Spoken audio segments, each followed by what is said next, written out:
But like the good people are here. How you guys feeling? Hello, friends. Dude, Warbucks changed, bro. It's been so long, dude. Like he used to be cool, and then like I just don't know what happened. It's really crazy stuff. It's like, damn it, Warbucks. Why you gotta change, bro? Why you gotta change? Maybe we should just make this like podcast day. Is that what we should do? And like prepare literally anything. We could totally just make this podcast. Yeah, I went live. I told you I'd go live. If I say I would go live, I go live, bro. I don't know how long I'm gonna go for. I don't know what's going on. I was like kind of debating like not even streaming today, and then I was like, I don't know. But we're here now, so we're here now. I mean, that conversation over with Warbucks has made me feel like I needed to, and I was like, this is it's a really interesting topic to me too, because it's like it's really important. It really is, like in terms of the overall health of the game. And again, like I said, the main thing for me is like for people like me, we're gonna play this game. Like people like me, people like Warbucks, we're going to play this game no matter what. Like we have nothing to do right now. We have literally nothing to do right now, but we're gonna play anyway because we like it and we enjoy it. Yo, what's up, Gigi? Yeah, it is early. We were hanging out with Mr. Warbucks, and then his internet died. So I was like, I'm just gonna go live so we can keep talking over here. And I don't know. Yeah, so we're here. I don't really know what I'm gonna do, but I'm just gonna kind of sit in orbit probably and talk. Maybe I'll do a strike or something. Changed my title. Yeah, it's very important. What's up, Doc? How you doing? Won't be able to properly voice my opinions. No, I need you here, Warbucks. This is the point. The point of this. The point of this is for you to be here and to properly voice your opinions. So I need you here. Guardian Games is tomorrow. That is true. To Guardian, yeah. So tomorrow we got Guardian Games and we got the 1050 Nightfall stuff, which I'm very excited about. Welcome to my TED Talk. I don't have anything to do at the moment. Doesn't need to tell people. I mean, what do you think, man? Like that's literally all I do. I mean, people sometimes are like, oh, you should take a day for yourself, do stuff you want to do. I'm like, bro, I don't have anything. Oh, to be fair, yeah. Where are my super sweaty Crucible players? I need a carry for my confidence card. Thanks, that I do need. So let's do that. Let's do that right now, right? Let's do it. Come on. I need some help, bro. I need some help. Join his party. Yeah, I mean, if Warbucks can get it rolling, we could figure something out. Read my novel. I did not read it yet, Doc. I saw it pop up literally right as I went live. I mean, we could talk about some of that stuff too, because we were talking about stuff in the Discord. I don't know if you guys saw. Some of you guys were talking in the Discord with me. Um, yeah, I don't know. Maybe let's make this the podcast. Like, I want to make this the podcast today. I'm just like off the cuff, on the fly podcast. I have no idea how we're gonna do it. I want to do it. I want to make this the podcast, like right now. At least as we go here. And Vince, what's going on, man? What's up, Foxes? Lyric, thank you for the lurk. Here's 5. Poggers, Penny, doing some crazy stuff. Guardian Games definitely caters to hardcore, but does not have the reward as far as we know. Well, does it though? Does it though? Yo, Clay, thank you for the host. To be fair. He was doing the yard work for a few. Sounds fair. Why is this so loud? Everything's super loud. Yo, Foxes, thank you for the host as well. 8-hour long podcast. I mean, I don't know how long it's gonna be. Well, here's the thing. And Wooden, what's up, dude? And Red Rum, I see you coming in from Warbucks' stream. But here's the thing. Okay, so let's start there. Let's start with Guardian Games. And again, this is kind of a good talk off of the, casual, hardcore, etc. So something like Guardian Games, we don't know exactly how it's going to work. But let's assume it's, similar to previous events. So something like Guardian Games actually works pretty well for the balance of casuals to hardcores.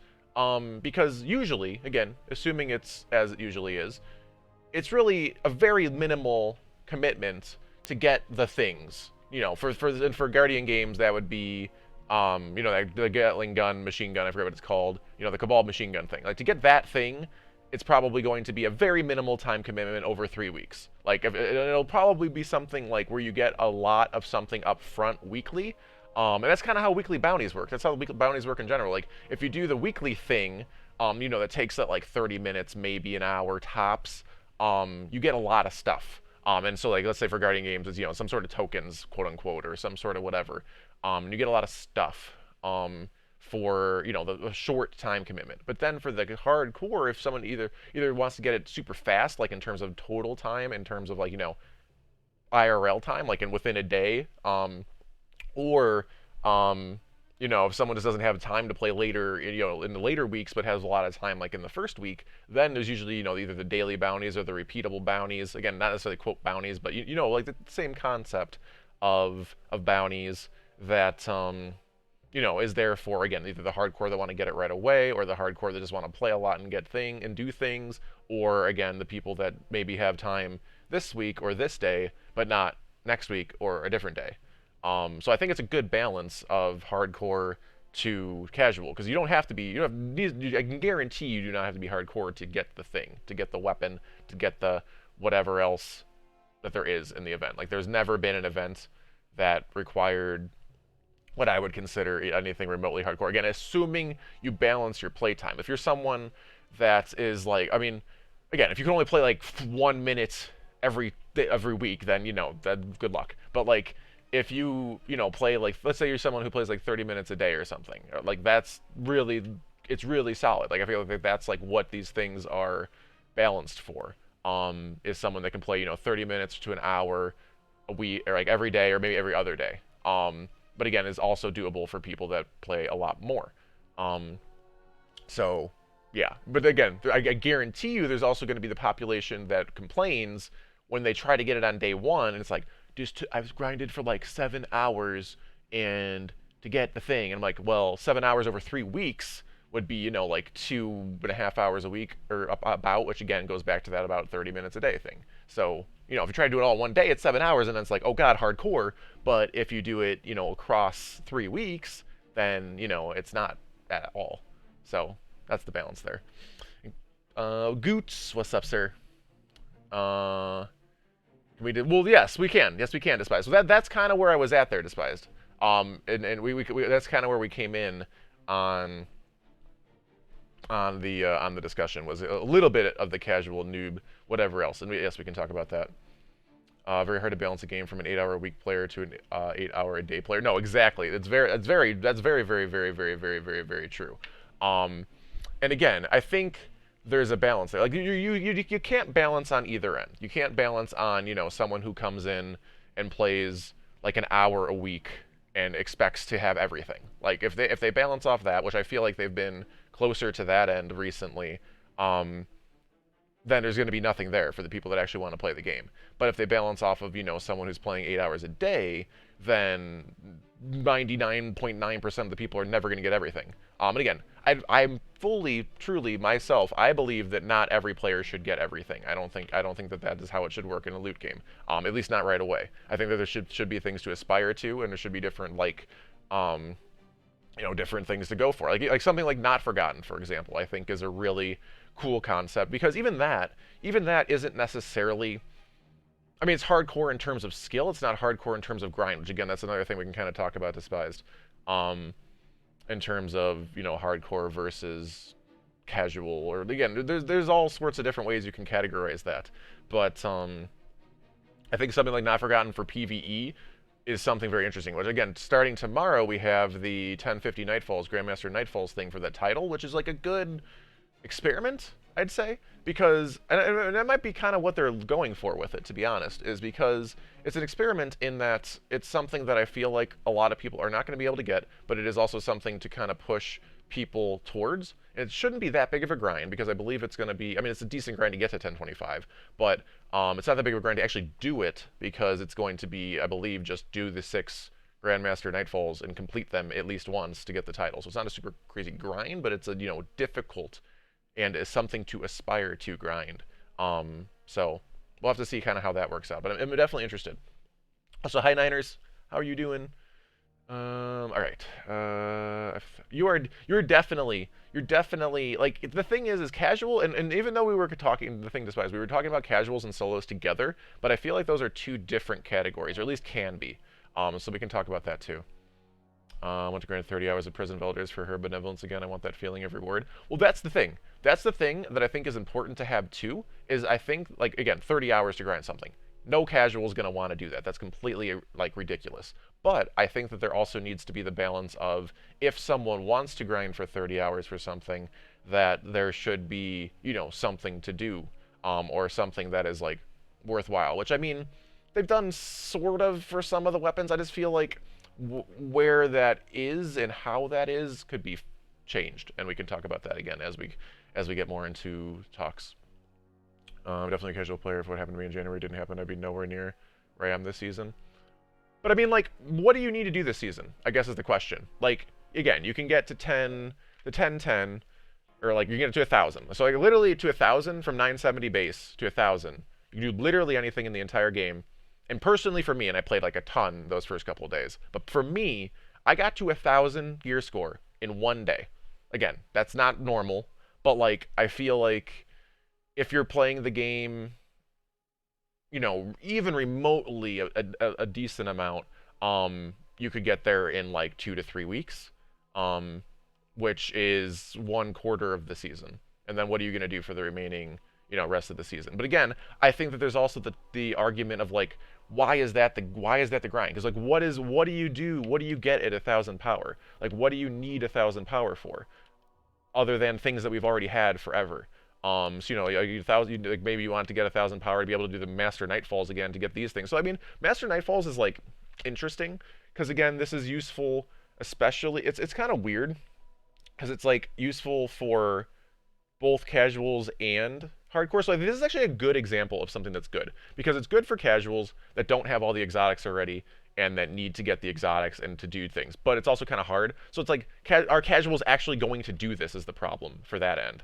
And then the hardcore, it's pretty good for because they can get, the super crazy god roll armor pieces with like 70 stats and like a bajillion recovery or mobility or whatever they're trying to do for PvP. So it's like, this is actually a really good mix of both. But again, I think on the casual side, it's a little bit weak just because our casuals actually going to do master level Nightfalls, and then I guess the Grandmaster Nightfall is kind of an extension of that on the same side. But like I feel like the Ordeal Nightfall playlist stuff is like actually pretty interesting because even the 970s, you could do the 970s even. So the 970s also have these same drops, except for the Ascendant shards, which again that's like you don't really need that. But like the 970s do drop even the 750s apparently do. Obviously those are more rare, but if you just farm 970s, this has matchmaking. This is 970, so everybody can be 970 very very easily.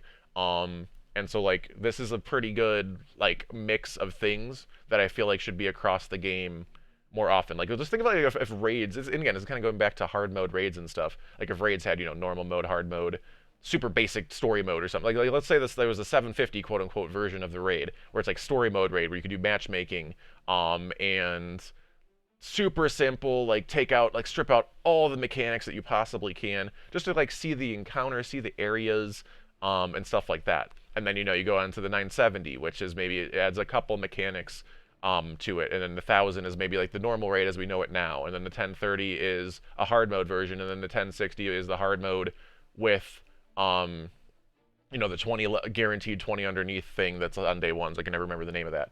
But like, what if raids had this same kind of loadout? And then what if trials had something like this, where like maybe for trials everybody started at this quote 750 version of trials. Obviously it's not like a level based thing, but everybody started at easy mode trials. And so if you went flawless in easy mode, you couldn't play easy mode anymore. You then had to go to like secondary mode or whatever, like second mode of trials, and then you had to go flawless on that mode of trials to get to quote normal trials, and then you could go into like the super sweaty trials and then super duper sweaty trials, and obviously you'd get better rewards as you went on. But these levels, you'd still maybe get the weapons, but maybe just get like one perk or less perks or less good perks in the pool. And then as you go higher, like then like here you're getting like masterworked, freaking like triple X perks, like intrinsic perks, like insanity. Like that would be super cool, right? And then again, that would also balance too, because I mean, obviously right off the bat, everybody would be in the same pool. It would suck, but then once people kind of get through it, then and then there would be a reason. And you could even reset every week. So the casuals keep playing because eventually those best players will go down the list, and the best players keep playing because they're gonna get ridiculous stuff if they can get down to that last tier, if that makes sense. Let me get caught up in chat because I was just talking for a while here. I forgot you can do solo now. Before it was impossible. What was it impossible before? I mean, it's much easier now. Like, Not Forgotten now is very much easier than it was. I don't know if that's necessarily because of solo. I mean, I guess you're talking like the solo playlist. Maybe that's what you're talking about. But I feel like it's still doable. We need a team for a bunch of stuff like pit raids 1030. Well, the thing is, for stuff like that, like for endgame stuff, you're gonna need a team. Like, this game is based around fire teams. Like, the fire team is like built around it. Like, the core of the game, the lore of the game, the everything of the game is based around having a fire team of at least 3, if not 6. Like raids especially. Again, but even then, if everything had a, something like I'm talking about here, where they had levels of difficulty, then those super easy levels, like if they could throw in the super easy levels of these things, so that people could at least experience it, and that people could at least, get a chance to do it, and build up to. And again, for something like you Despise, and I'm sure a lot of you guys are plenty good to do these other things, but where the balance is like they can't, like, again, if they did raids as they are now, or made them even harder, there's literally no world in which 6-man fire matchmaking would ever work. If you are someone that thinks that just regular ass fire matchmaking would work in raids, I can promise you it would make things infinitely worse, because people would actually try to use it, which would make things harder for LFG, and it would go awful. It'd be terrible. It would be, no. There should never, ever, ever, ever, ever, ever, ever be normal matchmaking in raids. Again, does that mean that they couldn't find a way to, even with raids as they are now, to do something similar to guided games, but, significantly better? Because again, guided games has shown that it's doable. It's just nobody uses it. Like, it works. It can work, at least. It's just nobody uses it. So, like, how do you make people use it, or what so? But I mean, again, for Xbox, for us Xboxers here, we have an answer to this. If I can remember where it is, it's is it down here? Where is the thingy? Oh, here we go. Looking for. So we have LFG. We literally have LFG on our console. So anyone on Xbox, this is about as good as it's going to get. If you want to do a raid, you have LFG. Like, even if they built this into Destiny, it'd be basically exactly the same. It just, a couple less clicks or whatever. But like, if you want to do a raid, like, let's see who's doing raids. This guy's doing Leviathan, teaching 1, be experienced and have patience. If you, again, teaching, like, most of these are trials probably. Prestige Leviathan, trials, daily bunker, some daily bunker. This person's daily bunker. You need one for flawless. Legendary Lost Sector. And again, if you wanted, and these are all within like the last couple minutes. Like, if I scroll down, these are all within 1 minute. These have all been posted within the last minute. So if you want, something specific, post in there, and boom. Again, can I see the argument if you want it built in game? Sure, but would it be different? No, not really. Again, you could just have it like, you could have a tab. Let's say to the right of seasons, you hit right bumper one more time, and then you pulled up exactly what was there, because that's about as good as it's going to get, in my opinion. Other than like a potentially, Destiny-specific searches that would be built into the game. Other than that, I feel like it's going to be, that is how the matchmaking would have to work for anything that requires any sort of, difficulty or communication. Raid is always more difficult to find a team. Well, yeah, I mean, raids is 6 people. Raids is more difficult, but, again, raids are 6. There's a reason not that many people run raids, I guess, but, like, it's interesting and fun activity. And again, I think right now it's in such a weak spot just because, again, the loot is lacking. I feel like there needs to be the aspiration for people to actually really want to do it, and then you get more people, pushing to do it and doing a better job with it. I had absolutely nothing else to do. If I was out working, I would put maybe 1/16 of the time in. That's fair. That's fair. And again, there's always going to be the balance. There's always going to be the balance. Finding 6 people for a raid is longer than doing the raid. Again, I think right now it's just people don't really care about the raid, honestly. But even there, I don't know. I care. Let's see. I really want to do a raid. Should I like just do like a thing where I just like make a group and see how long it takes to find 6 people and then just leave? I feel like that'd be kind of rude. But here, like, let's search. Like, let's say, even if I don't want to make my own game, like, personally, if I was about to go do a raid, I would make my own group. I would absolutely, every single time, make your own group if you want to do a raid. But, like, I've literally never used this before, so it might take me a little longer. So if I'm doing a raid, it'd be mic required. Or actually, am I making a group or am I? No, I'm finding players. How do I make a group? Okay, here we go. Create post. Create post. So start today, start now. Players needed 5. Post to Xbox Live. Add tags. Be mic required. I mean, I don't know what you want. Casual, cooperative. Again, these are very important things in terms of new players welcome, experienced players only will help new players. Again, I think a lot of people tend to put this. The thing is if you yourself are willing to put in more time, you put in new players welcome, I guarantee you get more people. And if you are actually capable of that, then you get more people. You can find teams easier. You teach more people. Maybe you make friends with these people, and it's more useful for later. Adults only, all age. Again, similar concept here. A lot of people just want to play with adults, but if you put it on all ages, then maybe you'll get more people, etc., etc. So you do that. Let's see. I don't want to actually make the post, but so you do that. Add a description. Be like raid, GOS, whatever raid you're doing. Like you could do this in like a minute. Again, I don't know how fast it would be to get people in. In my experience, the only thing I've ever used this LFG for was to help people do normal mode 0 hour, just because I love that mission, and I found people within like 2 minutes every single time. But again, that was like me taking literally anybody ever and just like carrying them. So like that's the thing, is if you like, that's not what you're expecting. So like this fresh run divinity puzzle, it's right here. We need 3 people. Trial again. A lot of this is going to be like with trials. Well, here let's see if we can search raids. Let's search raids, just because trials is like taking up a lot of space. How do we search? How do you search? I don't know how to search. I'm sure there's got to be a search, right? There's tags. How do you search tags? There's got to be more tags. Recent tags? Popular tags. Okay, this will work. So like Garden of Salvation. Here we go. So there are tags. So you can search tags.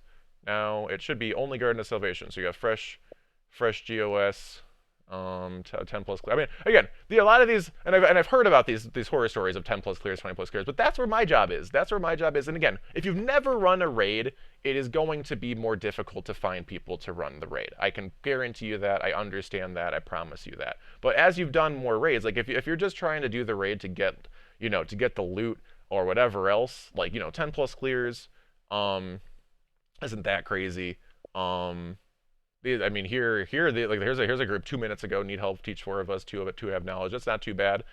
Fresh run divinity puzzle. They're not saying anything about requirements. Trying to help 2 new people. Checkpoint. Like again, some of them are 10 plus clears, 20 plus clears. But a lot of you guys have that. Even if you don't, there's room for people that don't. Again, those are probably going to be sweatier. Again, I think that's the balance of drop a controller. The balance of putting in the effort.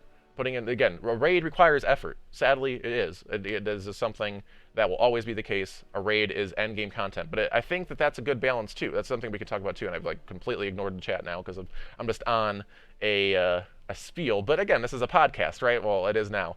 But I think it's important that there is like levels of requirements or levels of like a stepping stool, or like things to go through. So like as a 750 character, you're playing the game for the first time. You go through the story, then you start doing strikes, then you start doing like XYZ. Like I feel like there needs to be more stepping stones, and I feel like Destiny 1 almost did a better job with this. And I mean, I guess again going back to the Nightfalls, this is a really good example, because it's like, okay, you go through the story, you start in the game. Okay, now you can do regular strikes for a while, and then you're like, I'd like to get some better, cooler stuff. And then you go into the level 1 Nightfall, and you could get exotics, you could get enhancement cores, 2 very useful things for someone that's just starting the game, and it's at 750. You literally start the game at 750. So theoretically, you could go into this match made, super easy, no problems. And then, okay, you've played for a while, you've done some other different things, and then, now you're at 970. So now you need,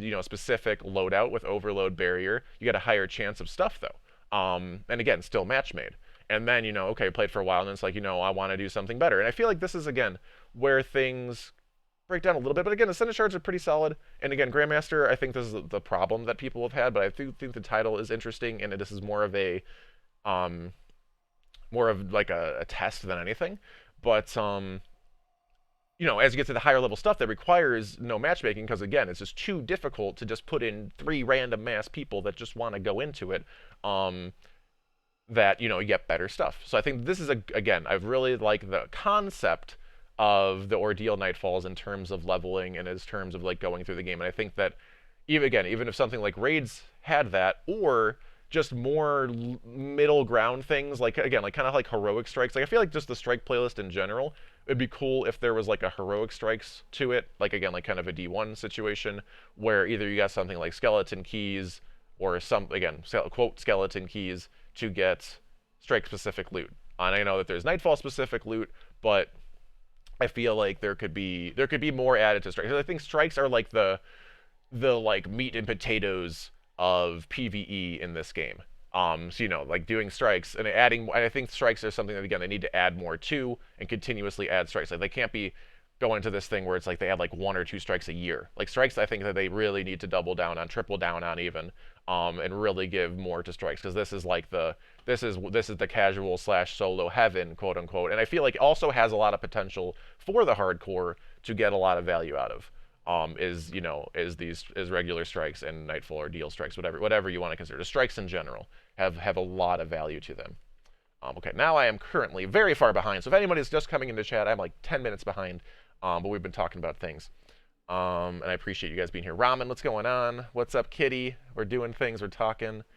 That's not how good PvP people think. That was a reference to something I said a very long time ago. But if you want to refer to that again, Owen, or maybe you did. But let's see. I'll be fortunate enough to not run into one yet, at least in my recollection. What's up, Corey? How you doing?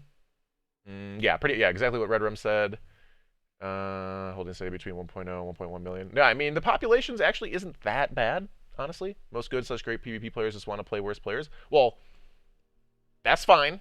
Like, too bad. Like that's like that's the thing. And that's my balance here of they should not cater to casuals, but they also need to not just cater to, the super. That's not even hard. I feel like that's not even hardcore. That's just assholes. Like you shouldn't cater to either side of that, right? Like I think that having some sort of ambition to push those players to want to play against the best, and some do. I guarantee you, some do.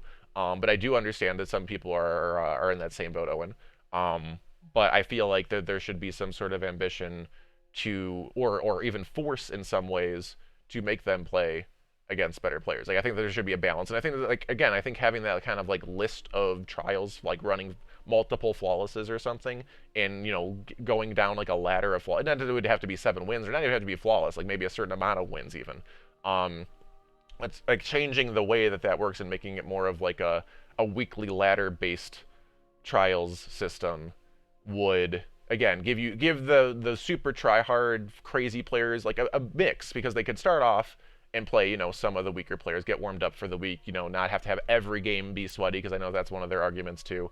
But as you go down the list and as you're playing more for the weekend and as you're winning and winning and winning and winning, eventually you're running into the gods that are also godly like you. And I feel like that is how it should work, especially like because endgame PvP is very different than endgame PvE. It's not like you can just scale the difficulty. You have to scale the enemies, and by the enemies, it's other people. You can't scale like, oh, since you're good at this game, we're gonna make your damage be halved and the other teams be doubled. Like, I mean, I guess you could. That would be an interesting game. I don't think I've ever seen anybody do that. But that'd be actually super interesting. I feel like everybody would hate it. At least a lot of people would hate it. But has anybody ever? And I'm gonna probably come to this in about 10 minutes. But has anybody ever played a game or ever heard of the concept? Because this is just off the top of my head, and it seems kind of interesting. Where it's like, let's say that there was like a hidden elo base in the game, which most games have.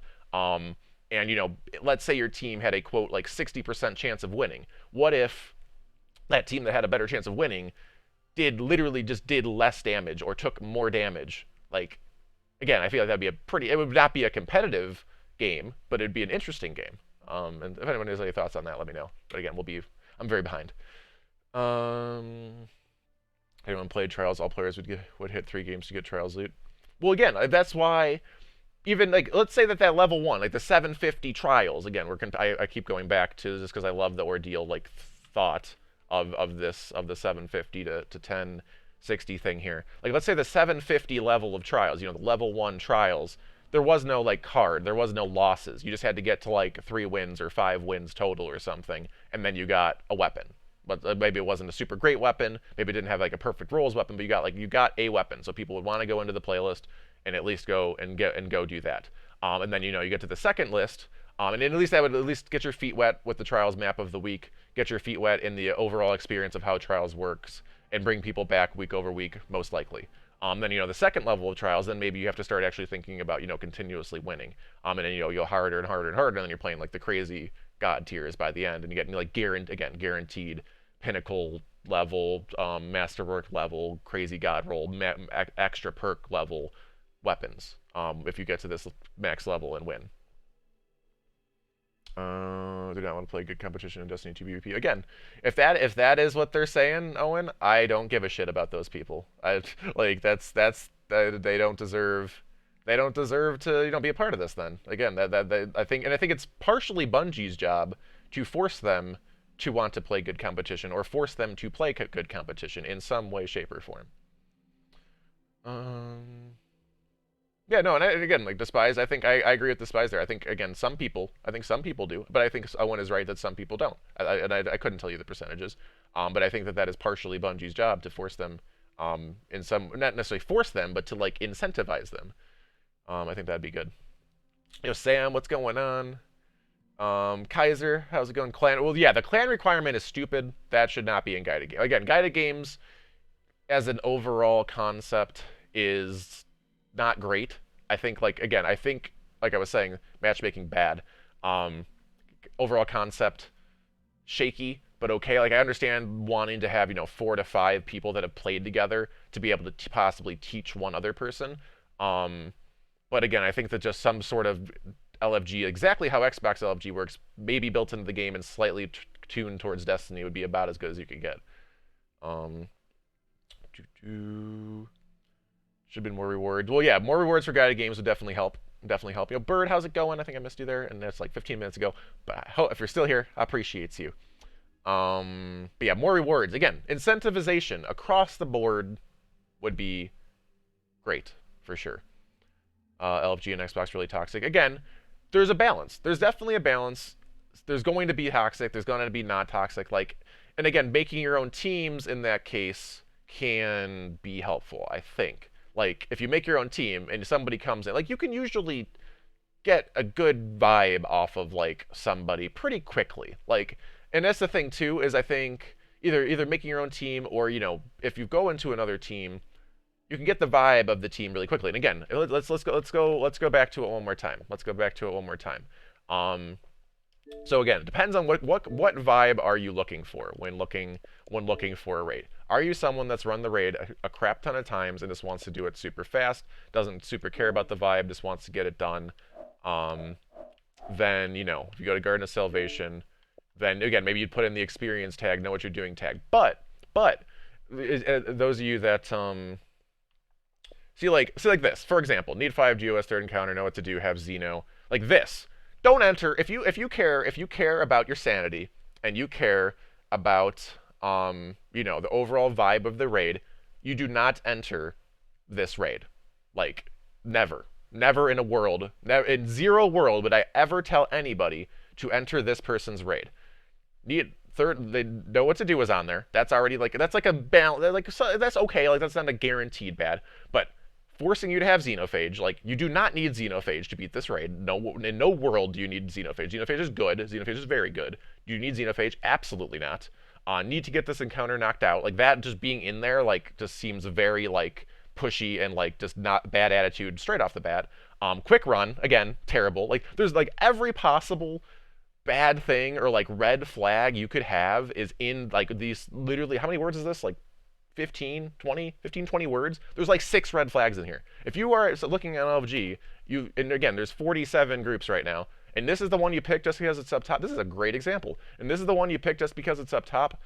That is just you not thinking. Like, again, look and try to think about, like, who you're going to be playing with, or what kind of experience you want before you jump into an LFG group or with people that you don't know. Like, this, I can pretty much guarantee you, is not a good experience.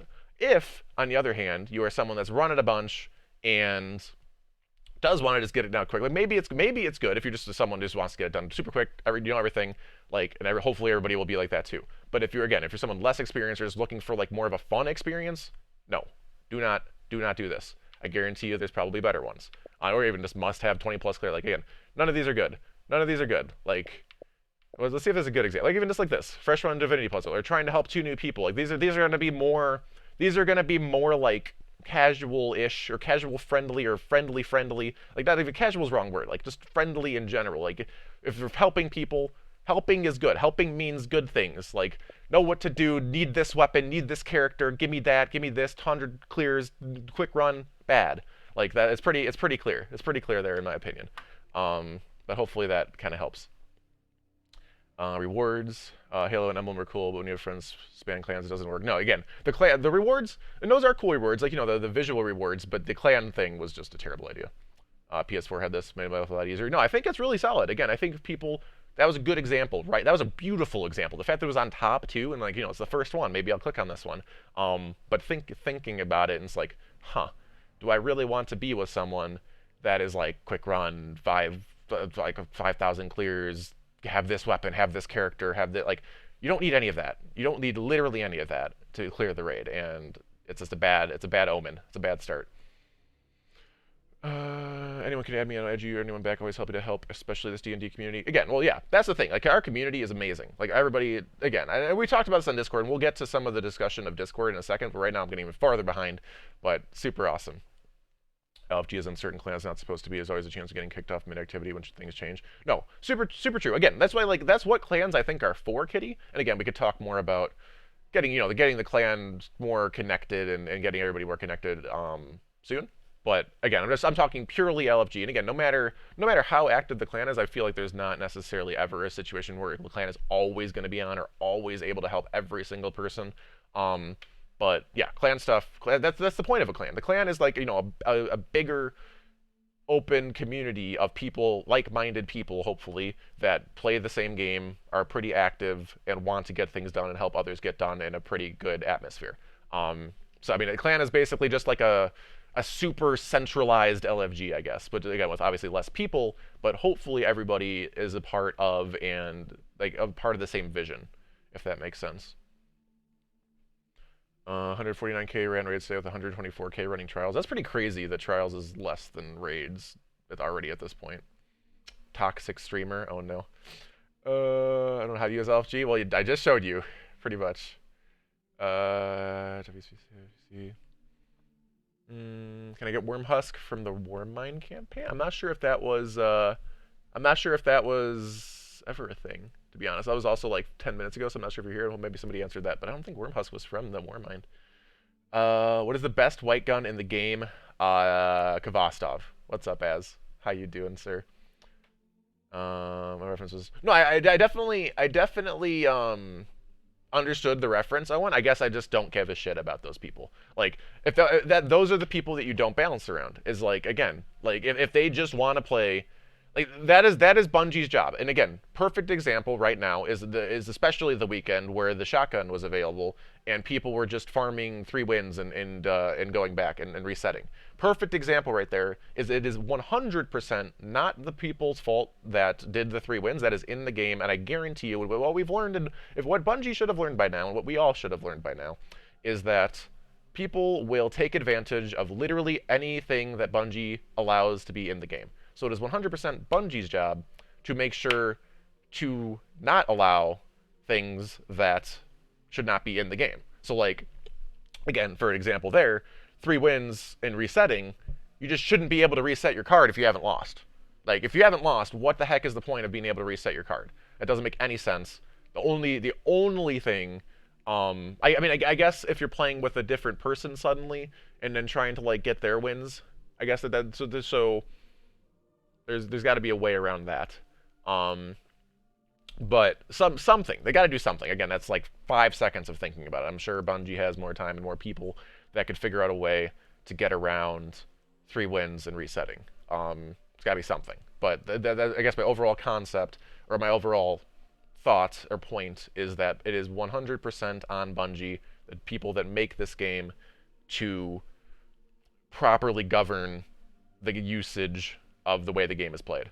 At least in terms of things that can be abused like that. And I know some people are against, like, you know, like, Bungie's like, oh, play the way you want or whatever, which is good in terms of weaponry and in terms of, like, you know, the overall fun in the way the game plays. But in terms of the way the systems work, that is on Bungie to make sure that they are rigid and working as intended, in my opinion. Mr. Wide Glide, how's it going? Skill-based matchmaking levels, kind of. It's not necessarily even skill-based matchmaking though, because let's say, the first couple wins, however long it takes, everybody can get there eventually. Then you get to the second list of trials. Everybody's there. So maybe you get lucky and you play against, other like a super weak team that just eventually made it, or maybe you're playing against gods and it takes you a little longer.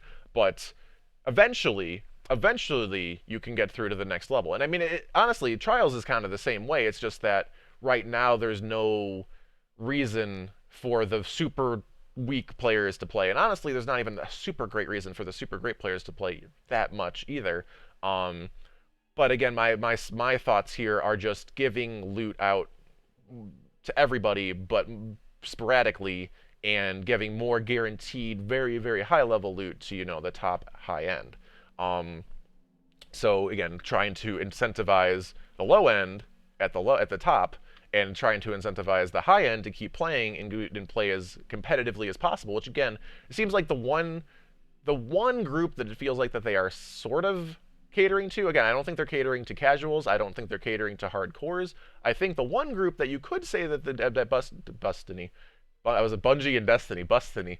The Destiny or Bungie has actually been catering to is streamers. Streamers I could actually very much agree with that they have catered to, with both just Trials being in the game in general, and honestly the idea of Grandmaster Nightfall is one of the main things that they put in their TWAB was like it needs to be watchable, which like the fuck watchable? Like, people will watch the game, people will hang out in streams and stuff if the game is fun, and if they're playing the game, and if they want to hang out, and stuff like that. Like, that's something I have learned for sure. Like, watchable is cool and all, but like, and again, the thing is, if they make the game fun, if they make the game competitive, and have reasons for people to, actually keep playing, without just like forcing it well, not even forcing, like without like catering to it in such a strange way, I feel like people are going to watch it anyway. Like, it just doesn't make any sense to cater specifically to streamers either. Like, you have to balance. You have to balance. You have to cater to the top. You have to cater to the bottom. Vice versa. The middle. Like, you got to give something to everybody, and things need to be balanced in such a way that there is incentive to keep getting better or to keep playing, or both. Skill-based matchmaking is just in Halo, and that shit was really competitive. Just as broken in D2, Owen. No, that's, I mean, well, yeah, even there was kind of, I mean, I guess that's skill, it isn't, it's skill-based matchmaking, but it's not like, it's not set in stone so much, right? Like, again, certain weeks you might get higher, certain weeks you might get lower, or if you're, if you're feeling like, I mean, the thing is, I guess the balance there then, no, because I guess the balance, the thing I just thought off the top of my head when you mentioned that in there, Kitty, is like, what if a team, like, well, let's say at like tier 2 here, you got to get like 5 wins flawless or something. What if a team just kept going 4 wins and then losing on purpose just to stay against weaker players? Again, that is something that I don't know if you could necessarily prevent. But again, I think that the incentive at the max level trials, quote unquote, the Grandmaster trials, quote unquote, if you make it good enough, then that is how you try to bounce around that. Seems like chatting, since Warbucks hates us, are amazing. I'm going to do graphic elements and arts for your stream. Oh, Kappa. How do we not have any mods? I don't know. Kappa. It was a bot. Mod me. That bot was 15 minutes ago, dude. We're good. It doesn't matter.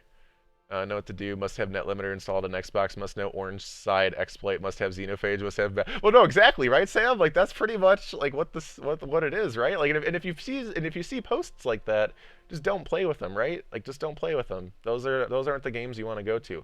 And again, even something like that. And I know you've talked about this, Sam, too, because I know you do use LFG and you do use it pretty successfully. But again, I think that that's something again on Bungie to fix. They need to fix these exploits like quickly. Again, I know it's not that simple, but like they got to. Like they got to find a way. They got to find a way, because even something like Riven Cheese that has went unchecked infinitely now. People are going to use it. People are going to do the thing that is the easiest way to get the loot if it is there, if it is available. It will they will do that. So it is on Bungie to make sure that these things are not in the game, and if they are in the game, to find a way to fix them ASAP. Otherwise, the game just breaks down, in my opinion. And Redneck, how's it going? I'm making the stream and talking to a podcast. Yes, Owen, that is the goal. I mean, it's basically a podcast. I don't know, like, I'm talking right now. I'd like to get caught up, so I might get caught up, and then we could, like, take questions or maybe, like, bring people in to talk to or something. Like, I don't know how podcasts work. Again, I just had, like, a surge of inspiration when we were talking on Warbucks' stream, and then his stream went down and his internet went down. So I was like, I'll go live. So yes. That's a hate on good, great players. They don't farm KD or shit on people. I don't like it, but it's there in any game on Potato. No, I'm not there to hate on them either at all, Owen. I'm definitely not here to hate on them. The thing is I think it all comes down to Bungie fixing these things in some way or another. And again, I know I say this like, just fix it. Like, people say this all the time too. People are just like, just fix it. And if it was that simple, I'm sure they would fix it. But I feel like there are at least I think the thing is that I've learned here, and again, I could be completely wrong, but it feels this way very, very much, that Bungie is super afraid to make changes that like end up not fixing a problem or something. Like, that might not be exactly worded correctly, but like, they don't mind putting something in the game that like is a little broken or whatever, or even like super broken. They don't. That's whatever. But like, if it is, they want to make sure they want to like be perfectionist almost in terms of making it better the second time, rather than like, like this is like, let's thinking about it for a little bit, coming up with like a decent idea that they think that could work, putting it in there, and then it's like, this still didn't work. Let's change it again. Like, it feels like they're only willing to like go one step deep. It's like, okay, put this thing in, not working. Fix it once, still not working. Well, too bad. Or like, just don't even fix it at all. Sometimes too. It's like, making something at least somewhat better or trying is very useful. And I feel like for some reason, in a lot of ways, they don't tend to do that. Again, it could be a multitude of reasons for that, but that's something at least in my brain. Oh my God, Fear's here. Oh my God, so many emotes. Oh God, so many emotes. Happy 420. Oh God, it is 420. 420. Yes, lots of 420. Okay, we got caught up. We're caught up. Okay, so yes. So we had I guess the question that we did have. So we had the casual versus hardcore argument of things, and we had clan arguments or thoughts that we could talk about as well. Well, yeah, no, that's very true too, Owen. Though that's very, very true. Of what is the highest priority, and I think that's an important thing to think about as well, is priorities. Because yeah, cheaters, hacks, like that's top of the absolute. Like that is priority number 0, like above 1. If they, until or unless they fix those things, literally nothing else matters. No, that's very fair. That's super, very, very fair and super, very true. And yes, I did fear. Your emotes were approved. Lyric, how's it going? Sorry, I was like kind of skipping through to see if there was anything written, just because I was literally like 15 minutes behind at one point. But yeah, your final question: where do you stand? Okay, casual. Let's talk here, Despise. Let's talk casual versus hardcore. Now that we're caught up, casual versus hardcore. So again, personally, my opinion: if you are a casual player, you are not in the stream right now. You don't watch streams about the game you're playing. Like, you just play the game, you log in, like, you wouldn't do any of this stuff. You wouldn't do, like, any of these higher level stuff. You would never do anything that required matchmaking. You just play the game in order. You have no idea what half this stuff means. Like, this game is terrible for casual players. Like, there's, like, literally, this game is awful for casual players, because, like, they don't give you numbers, they don't give you anything. Like, it's just, basically, this game is unplayable if you're casual. So there's no reason to even, like, talk about that. But, the thing is that people still do play it. People still do play it as a casual. And I feel like they almost try to balance around it. Because again, let's talk here. Let's talk gear score. So to get like everything, what do you need? What do you need higher than 1,000 power for right now? What do you need higher than 1,000 power? Again, not including artifact or bonuses, because artifact literally is irrelevant to every single activity at this point, other than the 1030 Nightfall, I think. Or no, the 1030 Nightfall and the 1030 Nightmare Hunt is the only thing, because it literally doesn't work in Trials, doesn't work in Iron Banner. You can't go higher than 1025 for the new Nightfalls that are coming out. So like the artifact is pretty irrelevant unless other than the 1030 stuffs, which casuals are not going to be doing. Um, so 100% casual. I consider myself casual. That's why. No. So like casual players, but like you guys aren't though. Like you really aren't. Like casual players will not ever do anything matchmaking. Like a casual player will have never done a raid. Pretty much everybody in the stream has done a raid either with me or with somebody. Even something like the pit they probably haven't done. They'll never use LFG. Like none of that is casual. The thing that we need to argue about here, I guess, is like investment or like willingness to improve, I guess. Like because the it's hard to like casual versus hardcore. There's such a gray area. There's such a wide room between those two things. Like it's really hard to say. Light level and advantage, Iron Banner, and Trials. But like, here's the thing. So that only matters between 1,000 and 1,010 because the artifact does no longer works in it. It worked for the first week and then they got rid of it.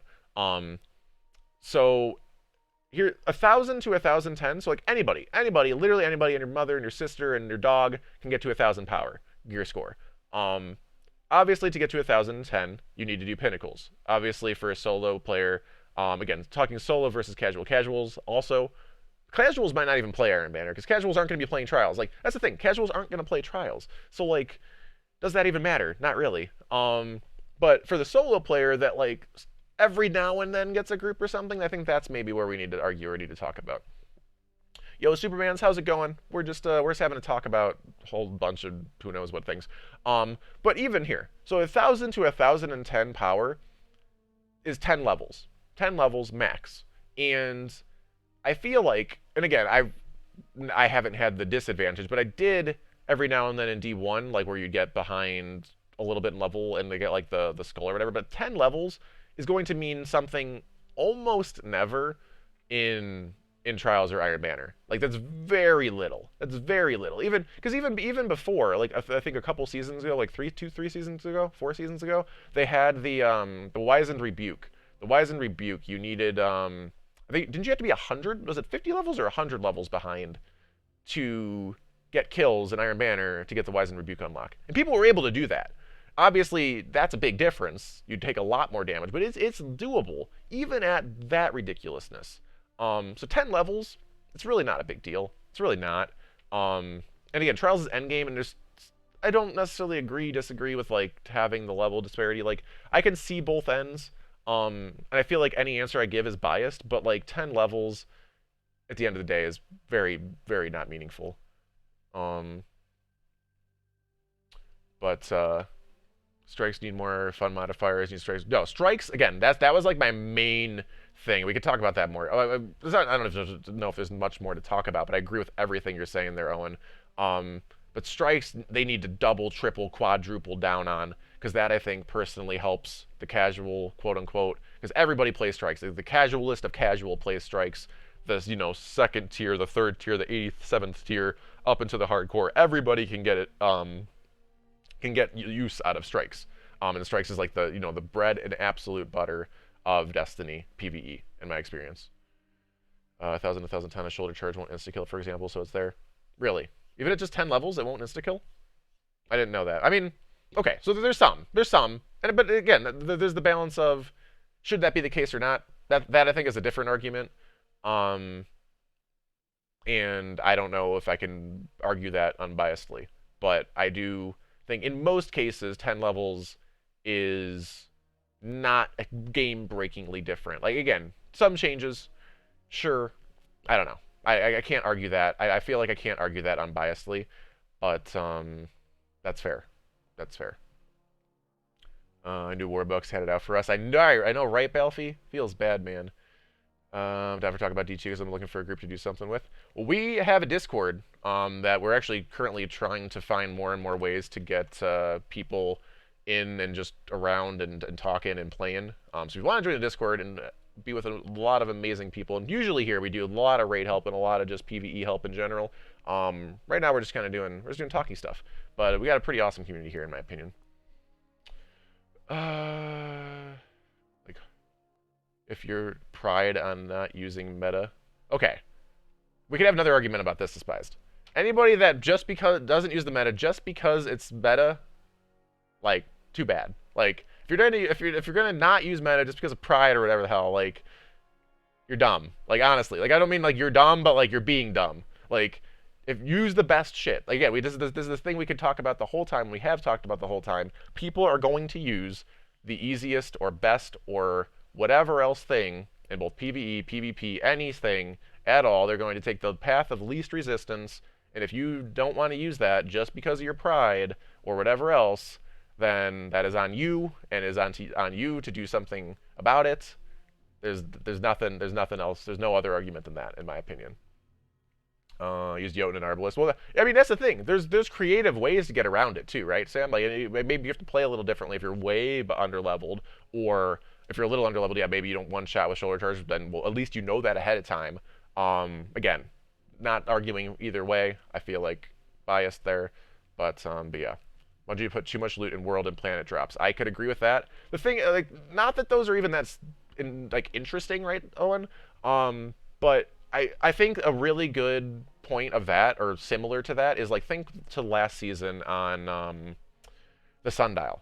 Like, especially at the end of the season with all the Fractaline. Like, literally, you could just sit at the tower and infinitely, well, tower and then spider, tower and spider, tower, spider, tower, spider, infinitely, literally infinitely get legendary shards and gear and like everything.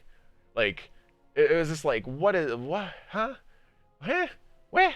Like, legendaries in D1. This to me is like the grand everything, and that's the problem, quote unquote, with D2. D1, a legendary felt pretty good. Like, it was hard to even just get a legendary, at least for a while. They made it a little easier as time went on. But original D1, a legendary, just getting your first legendary felt good. Getting legendaries at all felt good. Getting an exotic was like the best day of your life. Like, literally. Now here's the, now, you know how to get an exotic in D2? You know how to get an exotic in D2? Hey, look, are you level 1? It doesn't show it anymore. But did you hit level, did you buy the season pass?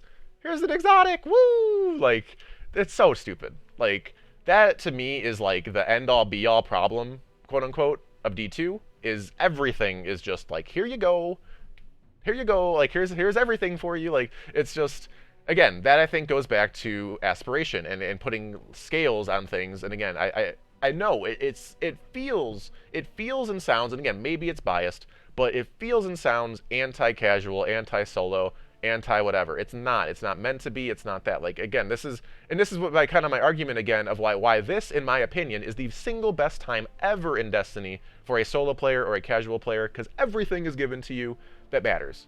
Literally everything. And people in solos and casuals still hate it. Like, solos and casuals are by far the people that are most disillusioned and are most like disliking the way the game is at right now, honestly. You know, the super hard, I mean, some of the hardcore, hardcore, you know, active and vocal, but most of them are still playing.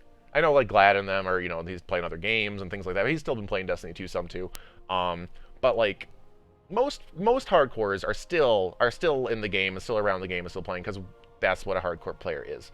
But like the casuals are the ones that just like, there's nothing to do, there's nothing to get. Because they get everything. You get everything right away. Like, there needs to be some amount of difficulty or rarity or both or time or all three, probably all three, to make the game worthwhile, in my opinion. Torn on year 1, Prestige Nightfall is super awesome because constant grenade spam. Hey, what's up, Mayo? Yeah, no, there's definitely, like, even just like that. Something like that, going back to the heroic strikes of D1, which I've kind of mentioned a couple times, those are just fun. Like, they were fun. You could get the cool, the skeleton keys. It was fun. It was sort of challenging, depending on things. You couldn't just, like, face roll it. And you had a chance for really cool stuff. Like, I think if you can combine all of those things into one activity, or preferably pretty much every activity, and then, you know, scale it based on, you know, how difficult or how much time. And yet, you know, again, they have a perfect system right now with, you know, perks and mods and, you know, weapons that are easy to get, but then you could go super curated, and they even have the system of curated roles. You could have a super curated role, that's guaranteed for doing something really, really difficult, and then maybe even have an extra perk or an extra mod slot or both. Like there's so much they could do there, but they just don't. In my opinion, I like to say this game is practically unplayable for casual players. I think Bungie should stop focusing on what to give them and just give more endgame. I'm not saying completely ignore them. The vast majority of players are not casuals. I just don't get why they're not focusing on that. No, I definitely agree, but again, you want to have a ladder. There needs to be a ladder. Again, I don't think you want to completely ignore casuals, because you need every player that first starts the game, loads it up for the first time, is a casual to start off. Like, no matter how hardcore you've played other games, like for at least the first 10 minutes, you're a casual. Maybe, even if it's just 10 minutes. Most people, it's probably longer than that. But you need to have a ladder to get people to the end game and to get people playing, not necessarily hard. It doesn't have to be hardcore. It doesn't have to be hardcore just because you're playing end game. But you need a ladder there that keeps people playing and getting to the end. There are degrees of casual too specific to the game. I'm a hardcore PvE player, but not as hardcore in PvP. It fluctuates because of external stuff like mental health work, COVID. No, exactly. And again, hardcore isn't just I think we're a little too focused on what is hardcore, what is casual. It's all about making reasons for every level. I kind of disagree. I kind of disagree that it should only be endgame. Like, more endgame is good. More endgame is very good. But I feel like there needs to be stuff added across the board. I feel like across the board, there needs to be ladders. There needs to be ambition everywhere. So, you just start the game, what is your ambition? Finish the story. You finish the story, what is your ambition? Maybe, start doing strikes, or get I don't know, X exotic that is, actually obtainable and isn't just pure RNG. You get that, then it's like, okay, what's your next objective? Hit 1,000 power or something. Then, okay, what's there? Then, okay, maybe start looking to try to do pinnacles or something. Then again, that's when you start needing people. But I feel like there needs to be more stuff in there, right? Because it went from finish the story to, get an exotic or two that you can do by yourself, which even some of those aren't necessarily too easy to do by yourself, to getting 1,000 power, which again, that, in my opinion, isn't really that great of a objective anyway, because it's just purely a number that really doesn't mean anything. And then all of a sudden, you're just kind of done unless you have people or a group. So I feel like there needs to be more in there for sure. Again, that's where I think strikes can really, really, really play up, and you get more interesting and cool stuff from strikes. And then I think there could be more in the end game that is some of that, maybe some of that same stuff that people are getting, but with, god rolls. That's where the god rolls should be. I feel like it shouldn't be possible to get an outlaw rampage or a feeding frenzy rampage or a feeding frenzy multi-kill clip or whatever you consider your god roll thing from that lower level easy quote stuff. It should be guaranteed though, maybe, or very, very likely, or things of that nature from the very end game. But I guess the question there is then, if it's guaranteed, let's say, then what? It's you do this very hard stuff and then you just get it. Then what? There needs to be more even past that. To just the god roll, which I've talked about before. We can actually talk about some of the ideas for that too, but I guess those are so far off the beaten path of anything that Bungie has kind of looked towards. But I'd be down to talk about it. Let's keep going here though. Tell power is the difference between a one-hit kill, maybe taking a top tree, or no shot. Yeah, no, there's definitely some use to it. I'm not saying it's completely nothing, but it's not as much as people argue, I guess, is my point. Is the main thing. Stop nerfing guns in PvE, that'd be great. Who is complaining about guns being too OP in PvE? I mean, to be fair there, Balfi, to be fair, I feel like, for example, Lunafaction boots was a huge problem in PvE. It made everything free. Everything was just one shot. Every boss was just one phase dead, one phase dead, one phase dead. So I think that there is a world in which things need to be nerfed. I think that them bringing back Whisper in the way that it was, where it was infinite ammo again, when they had already learned that problem in D1 and brought it back in the same broken state and then had to nerf it, was a problem. Izanagi's, on the other hand, I feel like, I don't know if that necessarily really needed to be nerfed. I mean, it was good, but I feel like things could have just been slightly brought up to it. Again, there's worlds in which things need to be nerfed. Things do need to be nerfed. I disagree.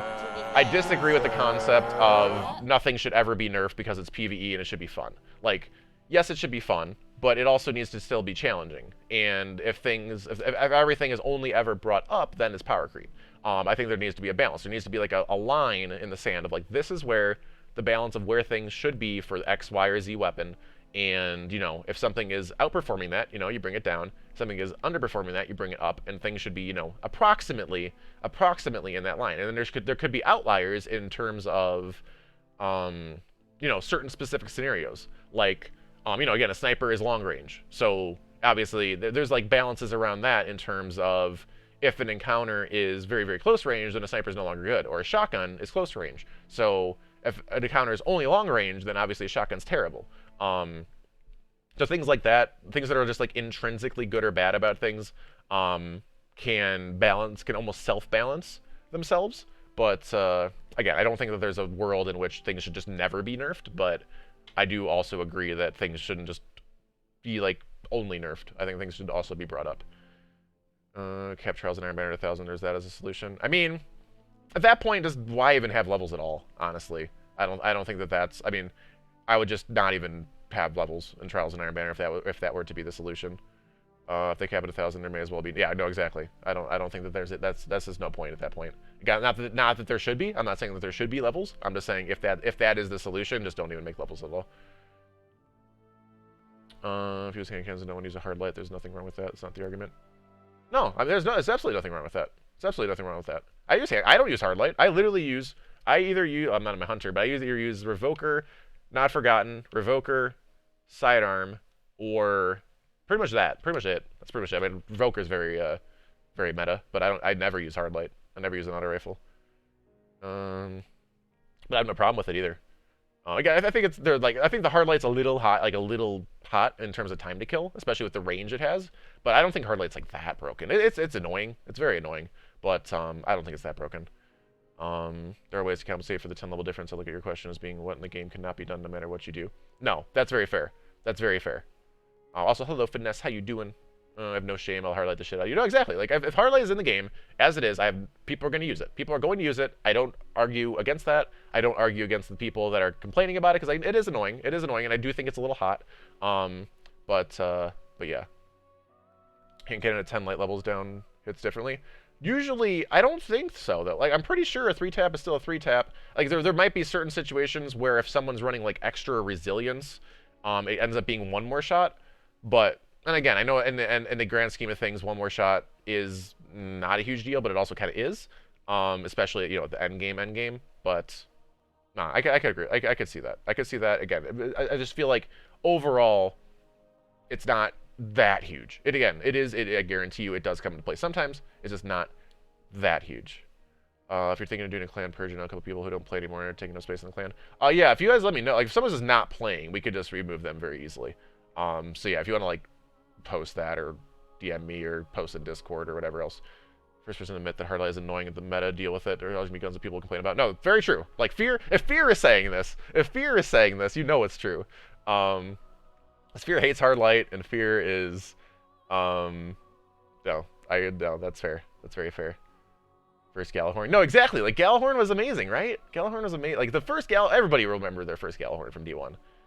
The game used to be play the game to get the guns, now it's here the guns to play the game. No, exactly. Exactly, Balefy. Like, playing the game, doing difficult stuff, doing hard stuff should be the reason to play the game. Like, there should be aspiration. Again, Luke Smith said this specifically in his, like, February Dathan Warbucks' famous,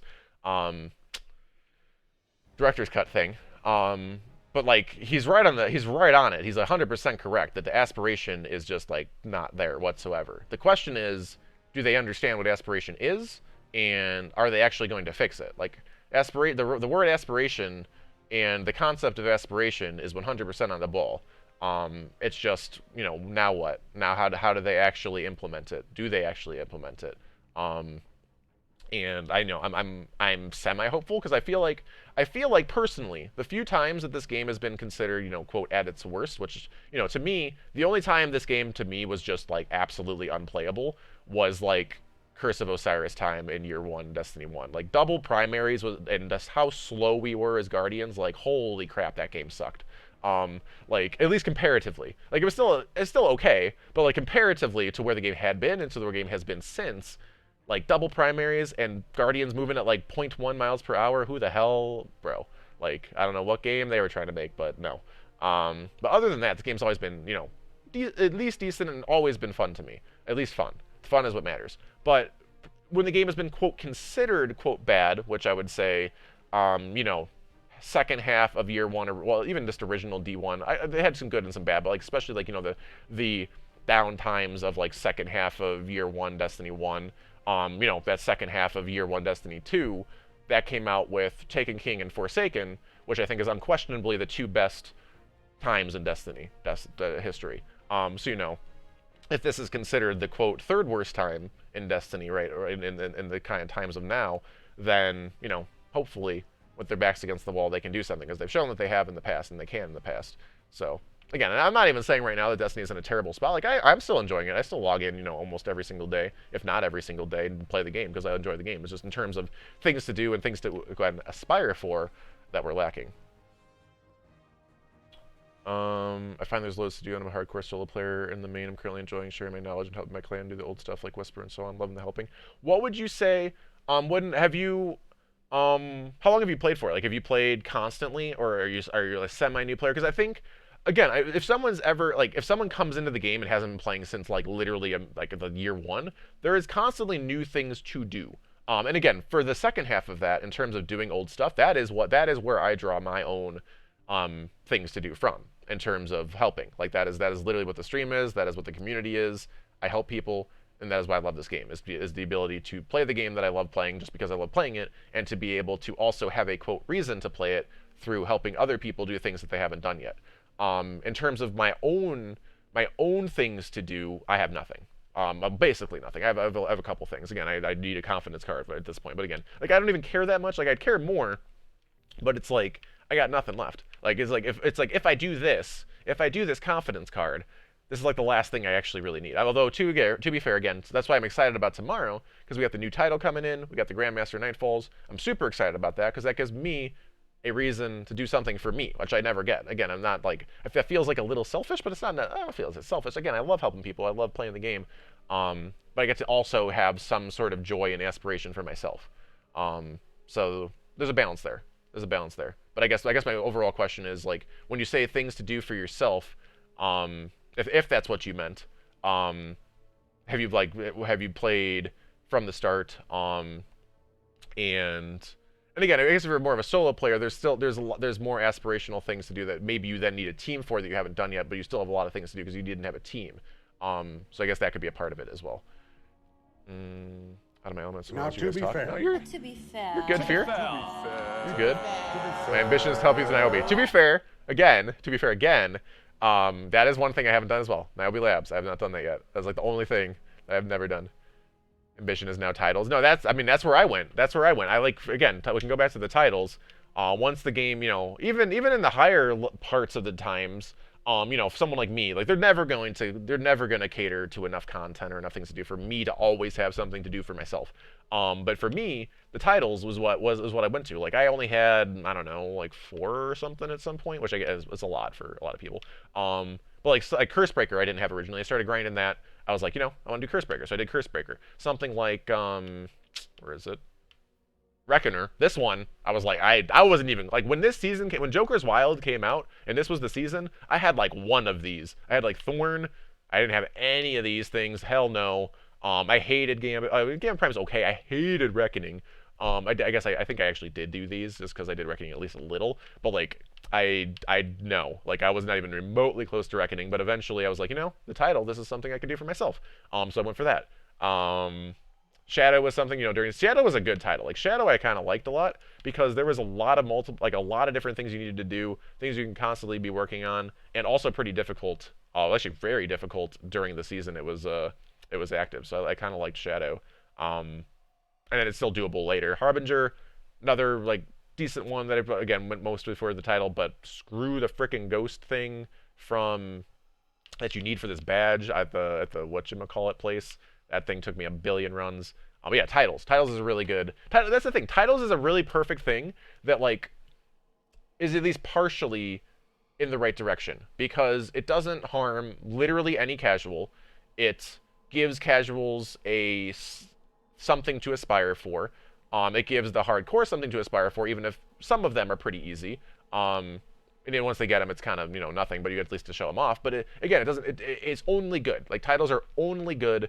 There is no downside to them. It's not like you get any extra power that people can't use. Like again, if we're taking the argument of a 1,000 versus 1,010 in trials, you don't get anything from titles. You don't get anything. That's not like it's like anti-competitive or anything. It's just it's something to aspire for. So titles are a good thing. Again, something like like shaders are a little, but like super shiny stuff. Like they had the original Halos in the Nightfall, I think, and doing guided games we kind of talked about earlier, like stuff like that. Rather than being an Eververse, and people have argued this forever, but rather than being Eververse, having some of those things in the hard content would be sick. Or what I'm wearing literally right now, the Solo Flawless emblem for the Pit, another great example. Things like that don't harm anybody. Aspirational content, super awesome. I think on top of that, there should still be some aspirational, actual like strengths to the game, such as armor or weapons mods, things like that. But I think things like this do help. Things like this do help, and things like this are good. So that's a really good point. Ambitions being titles. Honestly, there's a lot of content. What we need, or rather, what would get more people to play this game would be the ability to create customized games, the ability to add or remove modifiers to and from all aspects of PvE. That would be sick. And that's a really good point. Like, it's not about more content. Like, if I want to do something, like, there's a lot of different things to do. I mean, and more like mechanic things and things that are like actually different. That would be cool. Because I mean, like, they keep adding new seasonal things. I guess this season they really didn't, but like Menagerie was basically the same as Vex Offensive, which was the same as Sundial. Like adding that, is that new content? Like really, not really. Like no one's super excited about any of those things. Menagerie was cool, but it's doing more of the same. Is that really adding that much? Probably not. But being able to do all sorts of different stuff in strikes, like they kind of did that for a little bit with Nightfalls, because the card thing, like you could put on whatever the challenge card, and put on whatever modifiers you want in Nightfalls. That would be the thing. The thing is how do you like value that? Because it's like you can't necessarily make it just a completion reward, because then again that goes against, in my opinion at least, the difficulty / time ratio to reward. And if you just make it super easy, which again that's kind of how the Nightfalls were, where you could just make it like heavyweight and you get like the same reward as if you made it like just all ridiculousness, like what was that one? I can't think of any, but like Iron and what's the one that's like you have to have the same damn? Why can't I think of any of these? Like something like this. Let's put on craziness, like Iron, Extinguish, and what was the one I was trying to actually think of? Famine is another good one. Where is it? It's gotta be here, right? Match game. That's the one I was trying to do. But like, if you put on like all of the hardest difficulty modifiers versus the easiest ones, like you got like the same rewards. So they have to balance that. In that, but or I mean, not even necessarily. Like, it could just be like even just having that as like a PvE version of custom matches of PvP, and just in the game just for fun. Like that'd be cool just for fun. But even adding more to it as rewards and stuff, I think would be more beneficial too. How am I getting? I'm so far behind again. I thought I was like that far. I'm like 14 minutes behind. Oh my god. You guys are amazing. You guys are amazing. I'm nude. True.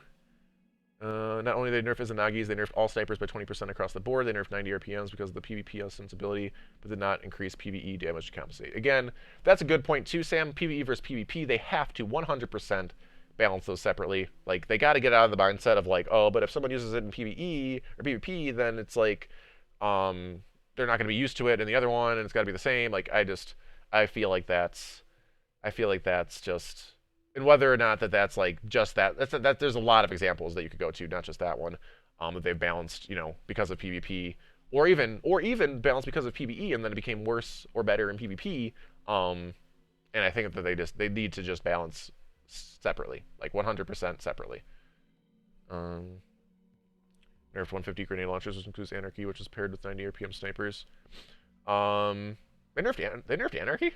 I mean, I know they buffed it. At least Anarchy, I know they gave more shots. Maybe that's why they gave it more shots, because I remember when we like first put on Anarchy after the patch, it had like 3 or 4 more shots. So I mean, there's something there. But yeah. Hardlight because he's bad at Crucible. No, I mean Hardlight's the meta. Hardlight's the meta. And yeah, no, Izanagi is still good. It's still good. Again, I'm not saying it's bad. It's just things like that. And again, Izanagi's, they nerfed it to like an okay state. And Izanagi's isn't the greatest example, but they tend to, I don't know. I think what I was saying was they were just overselling sometimes over nerf. But again, at the same time, going back to that, I think this was like 10 minutes ago we talked about it. They sometimes over nerf, but at the same time, that doesn't mean that they should just never nerf. I think was the overall point of that. Just hard light until I got Summoner. Summoner's a good one. Well, that's the thing too, is like something like Summoner at least makes you, play trials and get a certain amount of wins, get the good roll. So things like that. Something like Summoner being good is cool. I mean, hard light's an exotic, so hard light should be good.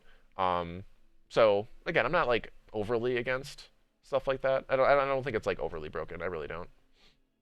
Metallica, how's it going? How are you doing? There really isn't a new meta now though. One sniper is viable in PvP. That was a goal to push every sniper to 72. I mean, I'm not sure what what you're saying there, Wyatt, in terms of what was said before that.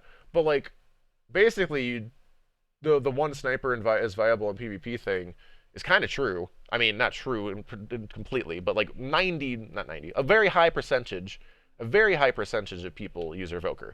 Like, but that's not necessarily because of any damage or any. I mean, I guess it's sort of because of the RPM, because I think the Revoker can one-shot, headshot, supers. But also because of the perk. Like the fact that it gets that shot back is super huge. I know some people use Beloved too. I believe Beloved is also the same RPM, can also one-shot, headshot snipers or supers. So it's it's two. Basically, if you're using any other sniper than those, it seems like you're probably doing it wrong. Again, I'm no PvP expert. It's just from my own eyes of playing PvP. Xenophage is meta. Yeah, no, Xenophage is really good. Xenophage, I mean, that's a thing, Clay. Like, something like Xenophage being good is a really good thing, because Xenophage is relatively difficult to acquire, but it's deterministic to actually get. And yeah, like it takes an okay amount of time. Not like a super, that scared the living crap out of me.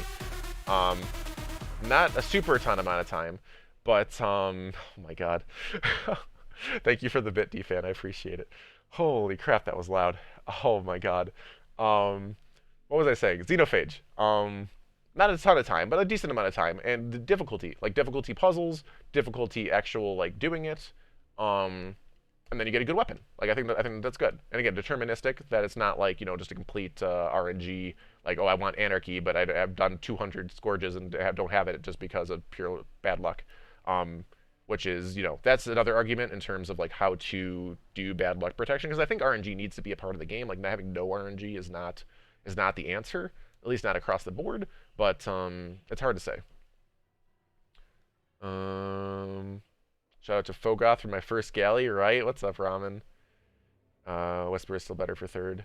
Yeah, no, but yeah, Whisper is still better. Well, Whisper's theoretically still better for the final encounter too. It's just much harder to actually hit those shots.